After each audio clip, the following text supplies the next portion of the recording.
essa inimizade, né, que ele começa falando aí no versículo 11 do capítulo 2, ele fala assim: nunca se esqueçam de que antigamente vocês eram gentios e de que eram chamados de incircuncisos pelos que se chamam circuncisão, feita no corpo por mãos humanas.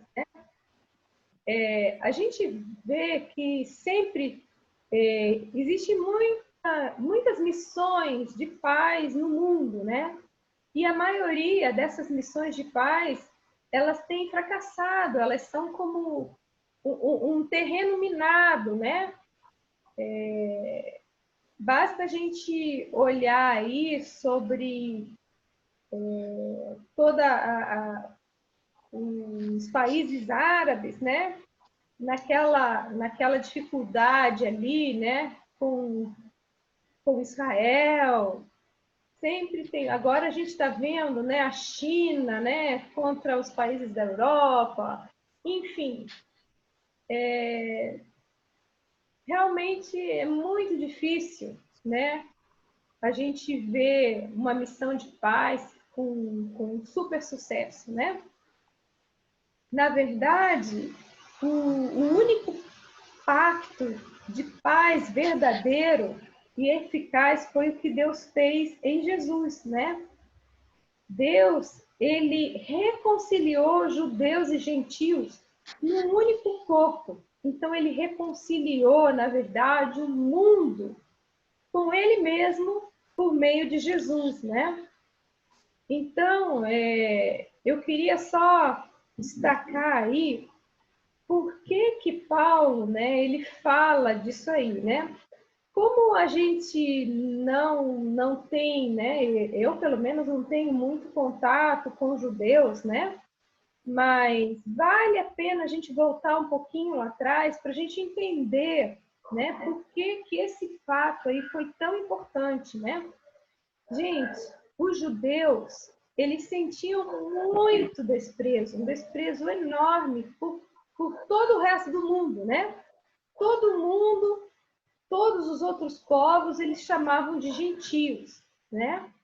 E a coisa era tão séria, né? Por exemplo, não era permitido que um judeu, né, por mais que ele fosse médico, que ele ajudasse uma mulher que não fosse judia, que fosse gentia da luz, né? Ela não podia nem ajudar no parto, não podia nem ver nascer, né? Então, quando um judeu casava com uma gentia, era a mesma coisa que ele tivesse morrido. E eles celebravam, gente, olha, eles chegavam ao extremo de celebrar o enterro desse moço. Ou se fosse uma moça judia que se casasse com um não judeu, eles faziam o enterro da moça, né? Pensa que coisa séria, né? Então, para ele, acabava a família dele, né? Não, ele morreu, né? Não mencionavam mais o nome dele, né? Não se falava, não se buscava saber como é que ele estava indo, como é que não estava, né? Estava morto. E a gente vê também que um judeu, quando ele entrava na casa de um gentio, esse judeu, só pelo fato de entrar, ele já se tornava impuro, né? E se no final da semana ele não podia ir para o culto, né? Já pensou? Pô, isso hoje, né? Então, se eu entro na casa de um descrente, eu depois não posso ir no domingo no culto na igreja. Já pensou? Ainda bem que não é assim, né? Mas naquele tempo era assim. Então, para o judeu, os gentios eles só serviam mesmo para queimar no inferno, né? No fogo do inferno. Mas na verdade não foi essa a intenção de Deus, não. Quando Deus chamou Abraão e lhe deu um sinal na carne, que era a circuncisão, não era para que os judeus se gloriassem nisso, colocassem banca, né? E olha agora, né? Nós somos o povo escolhido, abençoado de Deus, e vocês aí, ó, são tudo o resto. Não foi com esse objetivo, não, né? Na verdade, Deus colocou esse sinal em Abraão para que Abraão, né, para que os judeus fossem bênção para os gentios. Só que Israel, né, a nação de Israel, o povo de Israel, infelizmente falhou grandemente em testemunhar para os gentios, né? E o que aconteceu com Israel? Em vez deles testemunharem, deles serem bênção, eles se corromperam, né? Como as nações gentílicas e como eles também, eles começaram a fazer as mesmas coisas depravadas, ruins, horrorosas que eles faziam. Inclusive, tem algumas passagens lá do Velho Testamento, em alguns momentos terríveis da história do povo de Israel, eles fizeram ainda pior do que os povos pagãos que estavam ao redor deles, né? Então, quando Paulo começa a escrever aqui para os Efésios, gente, o pessoal de Éfeso era o povo pagão, era o povo gentio. E Paulo, vocês sabem que Paulo era judeu, né? Então, no comecinho do capítulo 2, Paulo já tinha descrito essa condição terrível, né? Espiritual de todos, não só dos gentios, dos pagãos, mas dos judeus também, né? Ó, lá no versículo 1 a 3, eu vou ler de novo, né? Só para lembrar. Antigamente, vocês estavam mortos por causa dos seus pecados. Seguiam a multidão, vocês iam conforme todo mundo, né? E eu não sei se isso aí é uma expressão antiga, né? Mas vocês já ouviram Maria vai com as outras? Né? Então, na verdade, é quase isso que eles fizeram. Tudo Maria vai com as outras, né? Vocês seguiam lá todo mundo, né? Vocês seguiam a maioria, né? E é isso que ele fala. Seguiam a multidão e eram iguais a todos os outros, cheios de pecado e obedientes à ordem deste mundo e ao poderoso príncipe do poder do ar, que está operando agora mesmo no coração daqueles que vivem em desobediência ao Senhor. Aí, olha só aqui que ele fala no versículo 3. Ele, Paulo, que era um judeu super culto, super intelectual, da elite, né? Da elite da época, da elite cultural da época, né? E também rico, né? Falava várias línguas, né? Então, Paulo não era um judeu pobrinho, não. Ele era o bambambam, né? E olha o que ele fala no versículo 3. Ele se inclui. Todos nós, eu, com todos os judeus, por mais orgulhosos e presunçosos que a gente era, mas ele fala, ó, todos nós costumávamos viver entre eles. Entre eles quem? Entre os pagãos, né? Manifestando pelas nossas vidas o mal que havia dentro de nós e fazendo todas as coisas ruins para as quais as nossas paixões ou os nossos maus pensamentos pudessem nos arrastar. Estávamos debaixo da ira de Deus, tal como todos os demais.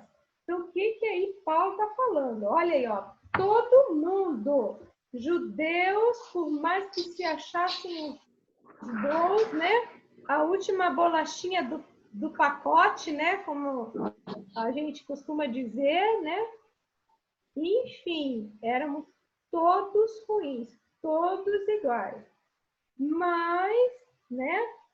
Então, ele está falando aí da falência espiritual, tanto dos judeus como dos gentios, mostrando que tanto eles, né, como os gentios, tanto os judeus como os gentios eram escravos da carne, escravos do mundo, escravos do diabo, né?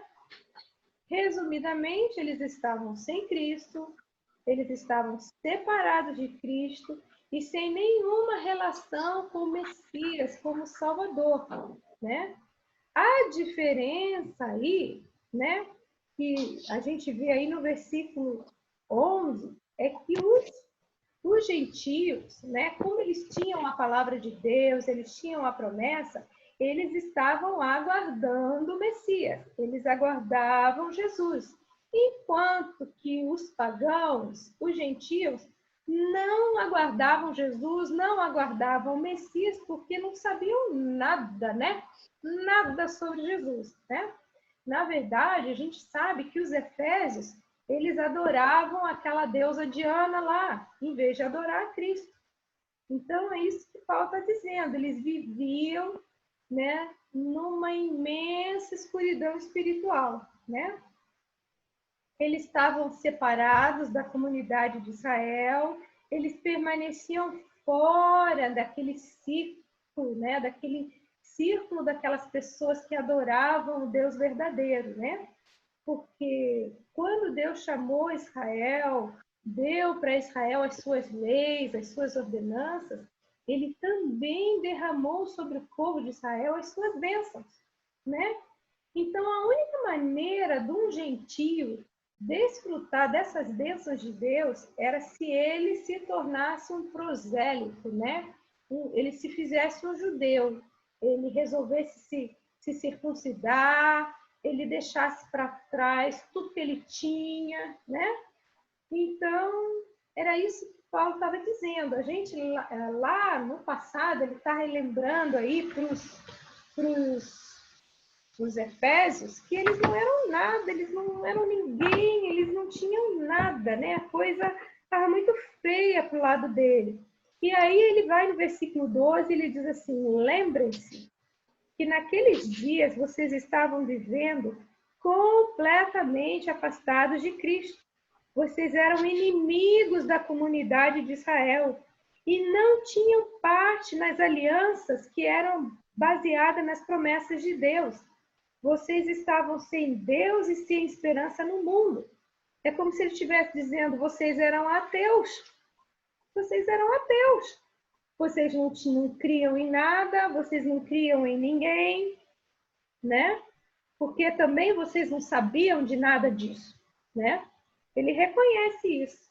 Mas olha só que lindo é o versículo 13. Ele fala: agora, porém, né? Tem a outra tradução que fala, portanto... Opa, eu estou em Pedro, em vez de estar em Efésios. Só um pouquinho.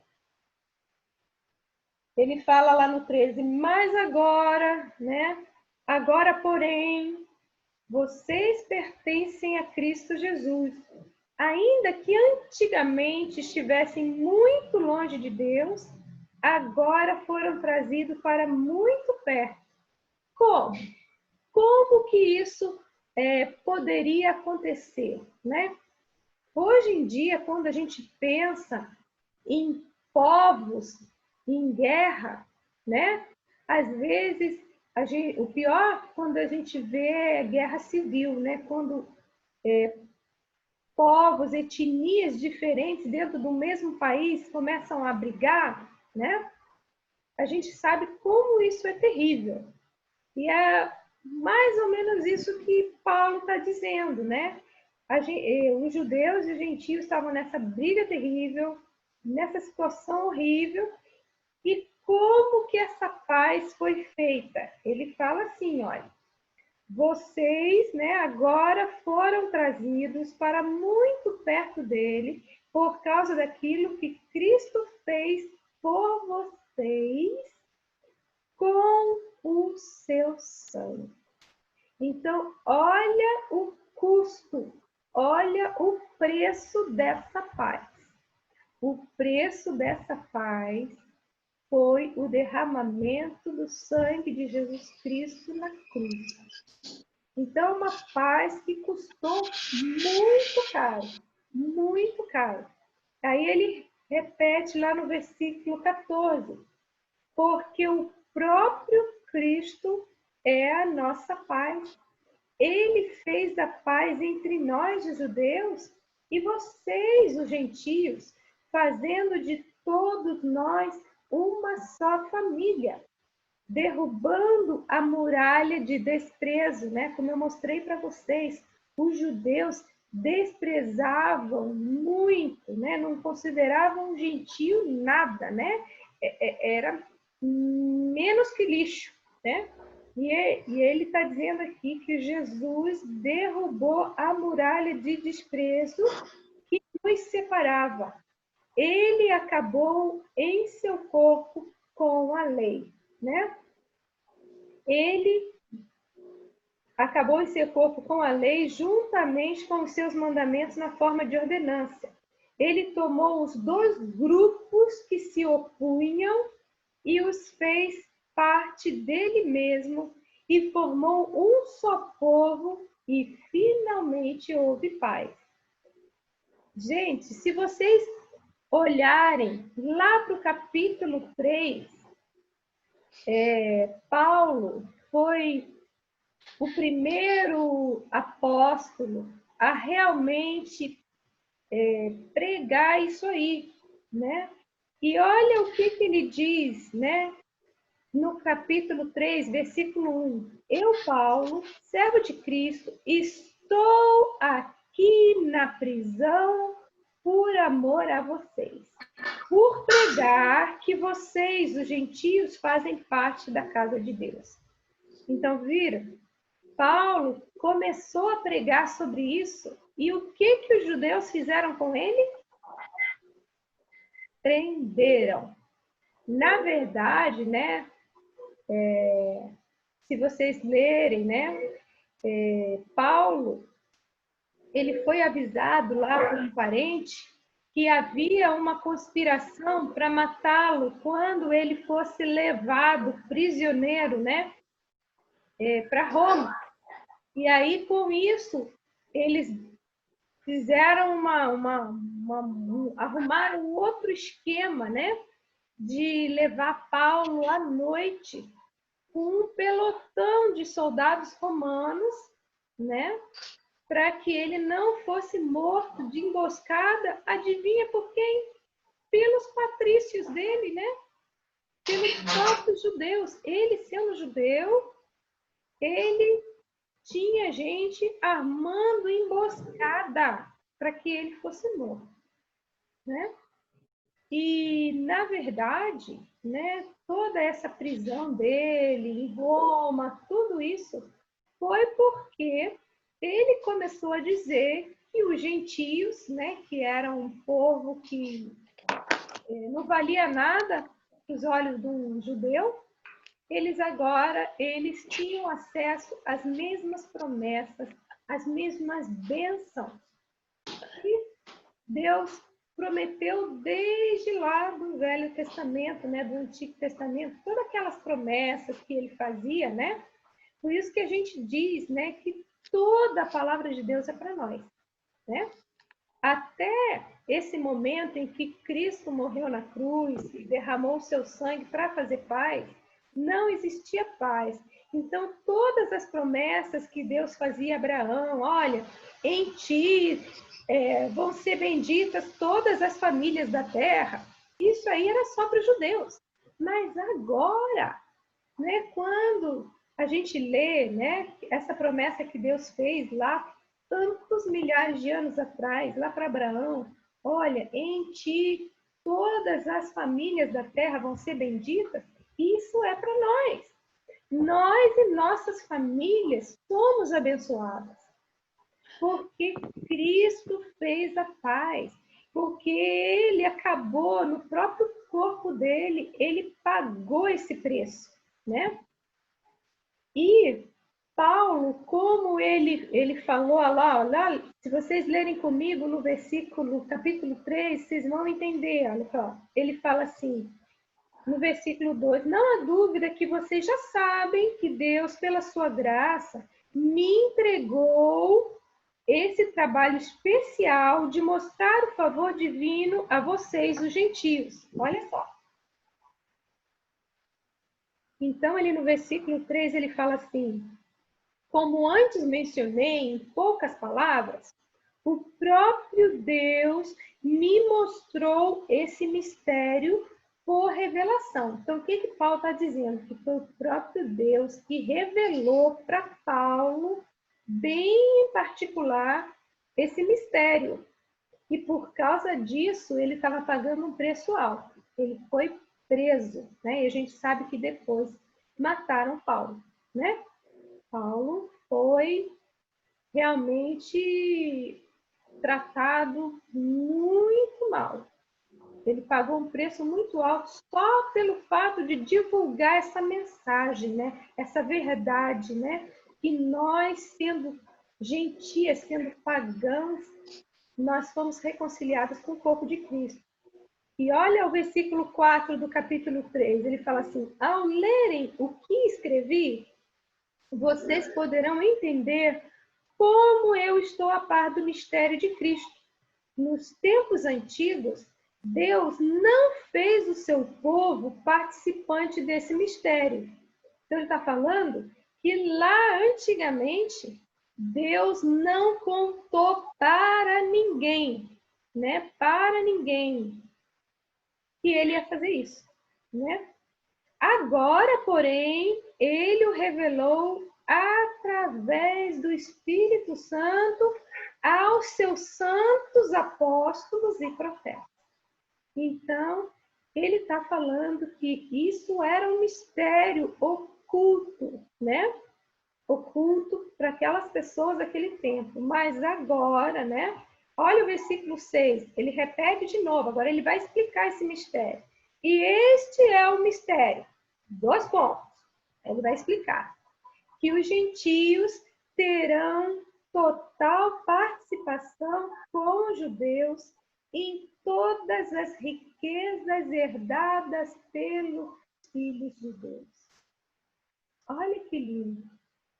Por isso que quando ele faz aquela oração, lá no capítulo 1, que ele fala, eu oro para que Deus lhes dê o espírito de sabedoria, para que vocês compreendam quem é Cristo, que preço que ele pagou para fazer essa paz.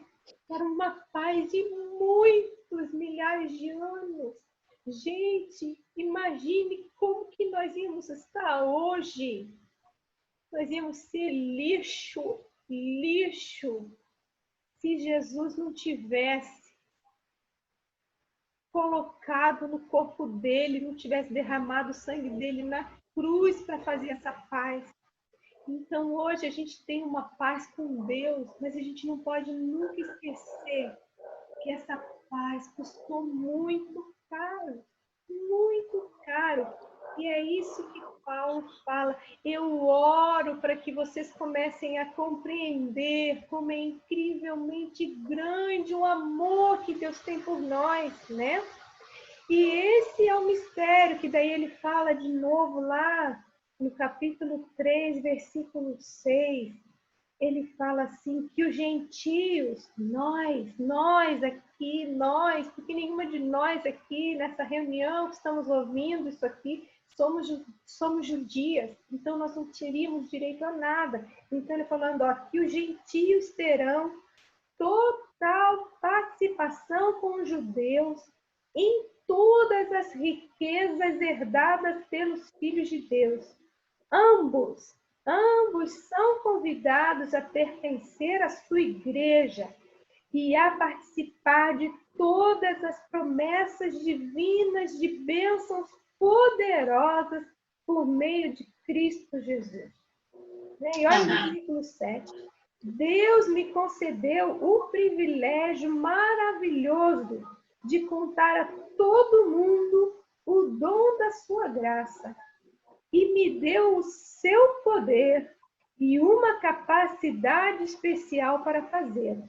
Então, Paulo está reconhecendo que essa revelação que ele teve desse mistério que era oculto foi uma capacitação, um privilégio especial que Deus deu para ele. Tanto que ele fala que não era para os irmãos lá de Éfeso ficarem tristes porque ele estava preso, por contar para todo mundo esse segredo, né?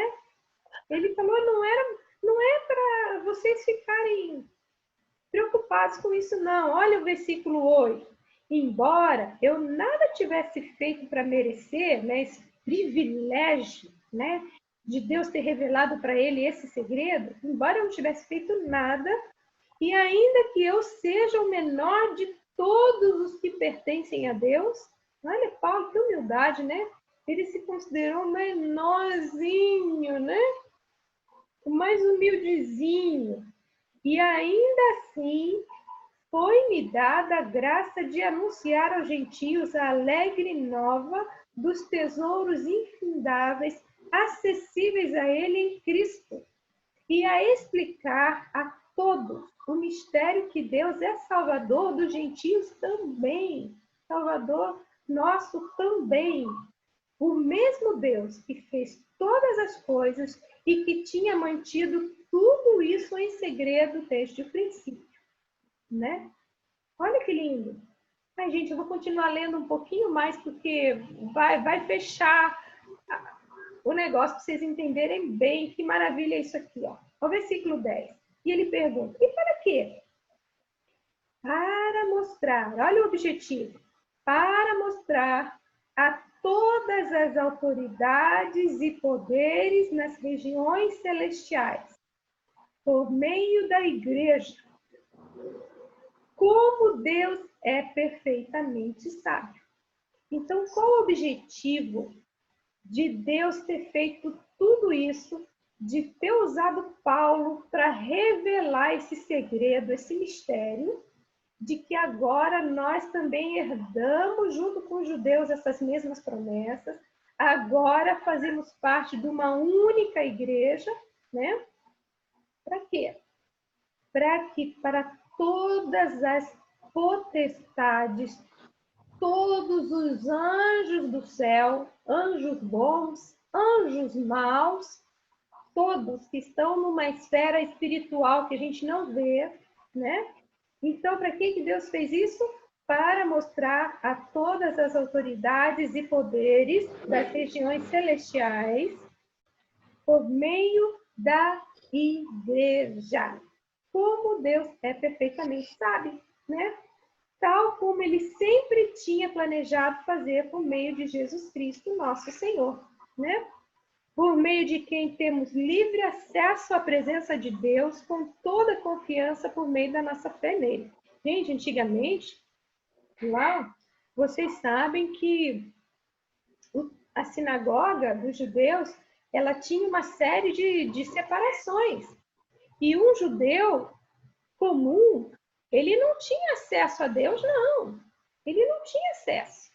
Era só o sacerdote, né, que de tempos em tempos, depois que ele fazia lá o sacrifício, né, matava os animais e tal, aí ele podia lá falar com Deus, pedir perdão, né, invocar as bênçãos, né? E acabou tudo isso, né? Por isso que quando Jesus foi colocado na cruz, que ele expirou, né, que ele fala que ele entregou o Espírito para Deus, fala que o véu do templo se rasgou de cima a baixo. O véu era era um véu mesmo, né, que separava o santo dos santos do resto das pessoas. Então, primeiro que era só judeus homens que entravam ali, né? Mulheres e gentios ficavam do lado de fora, né, no pátio exterior. E Jesus, ele deu para nós acesso ao Pai, gente. Isso é incrível demais. Nós não precisamos de sacrifício, de mediador, nada. Nós temos acesso ao Pai. E é por isso que Paulo faz aquela oração para que a gente entendesse isso. Por isso que eu falo, gente, que é uma missão de paz incrível. Olha que missão de paz poderosa. E custou muito caro. Muito caro. E aí eu quero deixar como tarefa de casa, né? Porque falta 7 minutos para a gente terminar aqui esse segundo bloco, né? Para vocês pensarem, né? Por que você vai fazer com esse conhecimento. Agora que você sabe, né, que você tem acesso ao Pai e que todas aquelas promessas incríveis e maravilhosas que a gente lê, né, lá na Bíblia, lá no Antigo Testamento, lá no livro de Salmos, Isaías, né? Profeta, a gente fica, nossa, né? Deus falava, olha, se vocês me obedecerem, eu vou dar isso, isso, isso, isso aqui para vocês. Você fala, era só para eles, para nós, não. É para nós, gente, tudo é nosso, tudo, tudo, tudo, né? Por isso que lá no capítulo 13, versículo 13, ele fala assim, portanto, eu lhes peço que não percam o ânimo com os meus sofrimentos. Né? Então ele está falando, olha, não fiquem desanimados aí, não, entristecidos porque eu estou sofrendo aqui nessa prisão horrorosa, não. Não fiquem preocupados com isso, né? É por vocês que eu estou sofrendo. E vocês devem sentir-se honrados e animados com isso, né? E aí ele fala, quando penso na sabedoria e na extensão do seu plano, né, do plano de Deus, olha o que Paulo vai fazer de novo aí, ele vai orar de novo. E faltam 5 minutos, eu vou ler rapidinho essa oração, porque essa oração, gente, é mais uma oração para vocês copiarem, decorarem, que essa é uma oração poderosa. Olha o que ele fala, né? Ele fala que quando penso na sabedoria e na extensão do seu plano, né, do plano de Deus, eu caio de joelhos e rogo ao Pai de toda a grande família de Deus, alguns deles lá em cima no céu, outros aqui embaixo na terra. Aí é o versículo 16, aí ele começa. Oro que das suas riquezas gloriosas e ilimitadas, ele conceda a vocês o poderoso fortalecimento interior por meio do seu Espírito Santo. E oro para que Cristo habite em seus corações à medida que confiarem nele e que vocês aprofundem suas raízes no solo do amor maravilhoso de Deus. E que vocês, junto com todos os filhos de Deus, possam compreender a largura, o comprimento, a altura e a profundidade do amor de Cristo. E por si mesmo possam experimentar esse amor, embora seja ele tão grande que vocês nunca vão ver o seu fim, nem o poderão conhecer ou compreender completamente. E dessa maneira, vocês ficarão cheios de toda a plenitude do próprio Deus. Agora, glória seja dada a Deus pelo seu grandioso poder operando em nós, é capaz de fazer muito mais do que jamais ousaríamos pedir ou mesmo imaginar, infinitamente além de nossas mais altas orações, anseios, pensamentos ou esperanças. A Ele seja dada a glória para todo sempre, por todas as gerações, na igreja, por meio de Jesus Cristo. Amém. Gente, é isso, é isso. E ele fala, olha, eu sei que vocês não vão conseguir chegar ao final do tamanho do amor de Deus, mas eu peço que vocês possam conhecer. Ele pode pedir isso. A gente nunca vai conhecer nesse mundo, nessa vida. Mas imagine que quando a gente chegar no céu, onde tudo vai ser aberto para nós, e a gente olhar para trás e vai ver, nossa, que amor imenso, né? Porque quando a gente lê lá em Pedro, a gente vê que os anjos ficavam ali, olha, querendo espiar, meu Deus, que salvação que Deus está fazendo ali, que está dando para aquele povo, Jesus morrendo na cruz. Gente, eles queriam espiar, eles queriam conhecer, eles queriam ver. Pensa os anjos de Deus lá no céu, esticando o pescoço para olhar aqui para baixo, para essa maravilha que a gente recebeu. Meninas, isso aí é demais. Vamos nos apegar, Vamos orar para Deus, vamos pedir para Deus abrir os nossos olhos. A gente está com o olho muito fechado, a gente está com o olho muito escurecido, a gente fica com os olhos nesse mundo, nessas coisas daqui, que não valem nada, que a gente não vai levar nada disso, que a gente não olha. Como que Paulo foi capaz de sofrer tortura, prisão, e falar, olha, não fiquem desanimados. Como é que aqueles primeiros cristãos, gente, a gente sabe que eles foram torturados, eles foram queimados como tocha humana lá nos jardins de Nero, eles foram jogados para as feras, coisas terríveis. E eles não negaram a fé, porque era uma riqueza tão grande. Gente, olha, eu posso ser trucidada, mas eu prefiro ser feita picadinha do que eu perder essa riqueza, né? Porque era uma coisa incrível, né? E hoje a gente está deixando de ver como é incrível essa riqueza que ele já deu para nós, né? Essa grande paz que a gente tem em Jesus, né?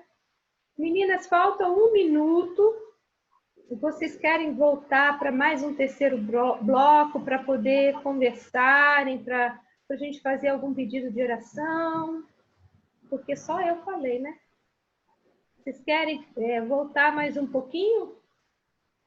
Cláudia, eu tenho um compromisso, agora eu tenho que me encontrar com o Luiz, eu não vou poder voltar daí, tá? Mas eu peço orações daí pela mãe, que ela tá com uma dor na perna direita, já faz um tempão.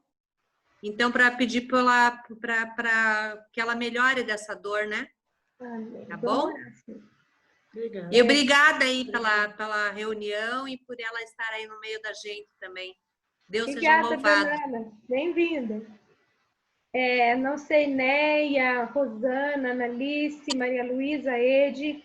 Olha, vai terminar. Eu vou fazer o seguinte: se não der tempo de vocês se expressarem, eu vou entrar de novo, nem que a gente tenha um tempinho só para a gente se despedir, né? Não precisamos ficar mais 40 minutos, né?